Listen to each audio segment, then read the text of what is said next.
What's the craziest coincidence that's ever happened to me? The day before my daughter was supposed to start kindergarten, her father and I received the most devastating news of our lives. We spent the following 6 months in the hospital with her before she passed away. My husband and I separated soon afterward, and I was on my own for years. But one night when I came home from work, I sat outside on my back porch thinking about how she used to play in our yard. I noticed something caught in a bush along the side of my house. When I walked over, it turned out to be a pink balloon. I was just going to toss it away, but I saw there was a note taped to it. I opened it and found a message written in crayon. It was difficult to make out, but it said, "Happy birthday, Mommy. I miss you.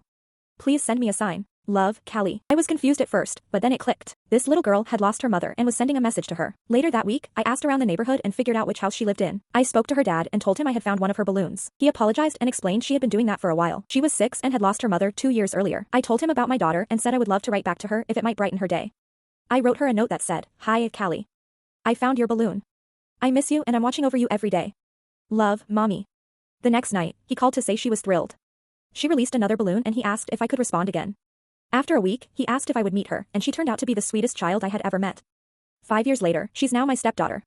But this morning, she said something I will never forget. She told me she believes she has 2 mommies.